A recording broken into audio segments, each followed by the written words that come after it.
microservices with a tiered approach, tiered design. So tiered design is not new, even in the monolithic application design, where you provide a solution for the entire business use case. For example, you are building an application for e-commerce. So e-commerce application, and you will typically you will divide into tiers, like database tier, and then middle tier, like using the Java JE application, so built using ER files or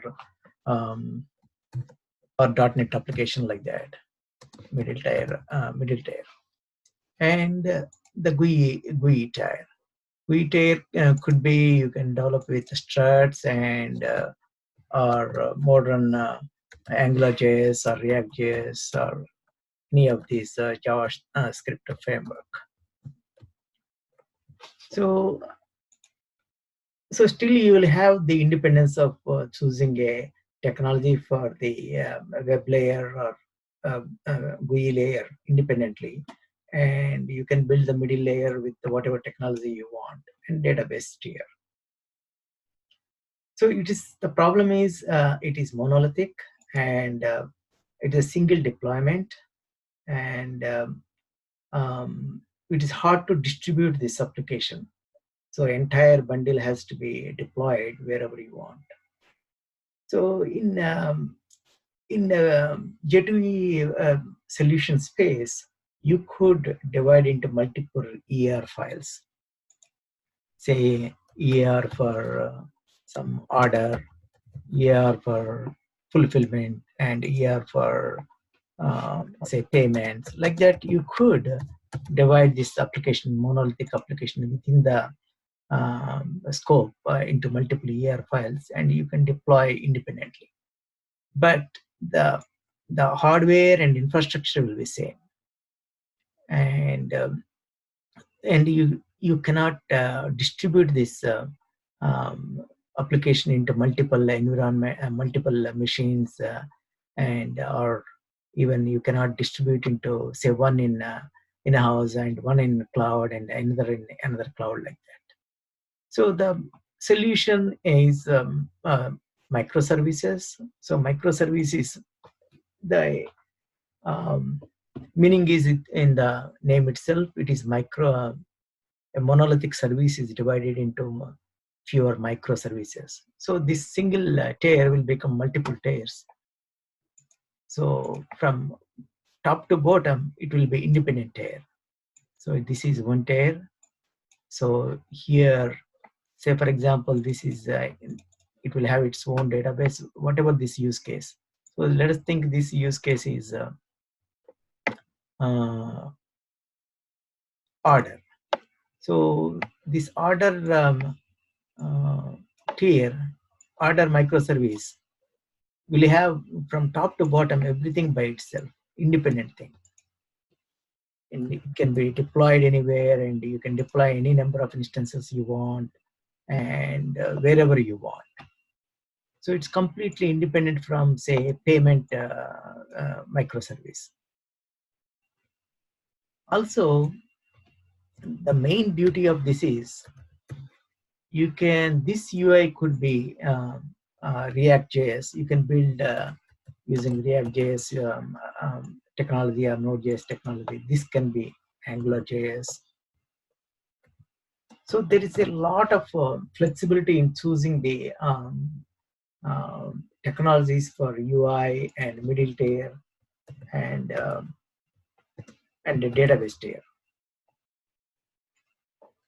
Here, this could be a Tomcat web application, or second one could be .NET application, or databases. Here, this could be MongoDB, and so for example, this could be a MongoDB. Because money is involved, you may need more relational database with more accuracy, like whatever Postgres SQL, or any relational database. Just so that it won't have any redundancies in data and it doesn't cause any errors. So problem with NoSQL databases, it is no schema and no normalization. There is a possibility of data redundancy. So in real payments and financial transactions, not sure how that will work out in the long run. It's very hard to create controls. In the equivalent of table is collection. In that you can pretty much put any JSON string you want, which they are calling as a document. And the advantage with databases like Postgres is it is both relational and object oriented. It has a lot of rich data types, and it is uh, what is it, MIT license, and you can use it as you want. There's no license fee and all that. So I love the Postgres database, and I always use it for any quick schema design and quick prototyping with Java and all that. So MongoDB looks good, but how far it works out in financial systems, that only time will tell. So these two streams, order application and payment application, you can deploy anywhere you want. Here, one in Azure and one in, say, Google Cloud. And these two microservices, here, this 10 instances, payment maybe only 5 instances, like that. Maybe payment system is Apple, and that is more closer to Apple Cloud or whatever cloud it is. Then it makes sense to deploy in different cloud. So that is the convenient of dividing this monolithic application into 2 or 3 microservices. Also, multiple, still you need the dividing that one microservice into tiers so that you can make choices at each tier, and not only across the microservices and within the microservice itself. So if you want a portal, you can build a common portal, and you can aggregate the GUI here. Say you can have a GUI application here, and you can aggregate your build a portal here, so that either as a tabs or a real portal or whatever, say GUI portal you can build here. So for a user, it will look like a single application. So it's still possible. So there are many ways to divide and conquer the monolithic application and make the choice of technologies at every tier, and the deployments, and the order of redundancy, and uh, every other life cycle management of the applications. So I hope that helps, and the advantages of microservice over the monolithic application.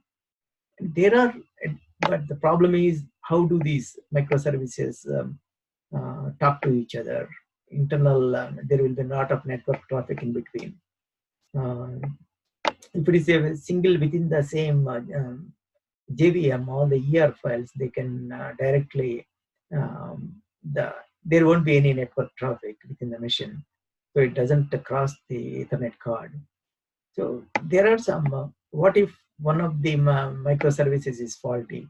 If you have, say, 10 microservices and one of the microservices fault, so that will act like a weak link.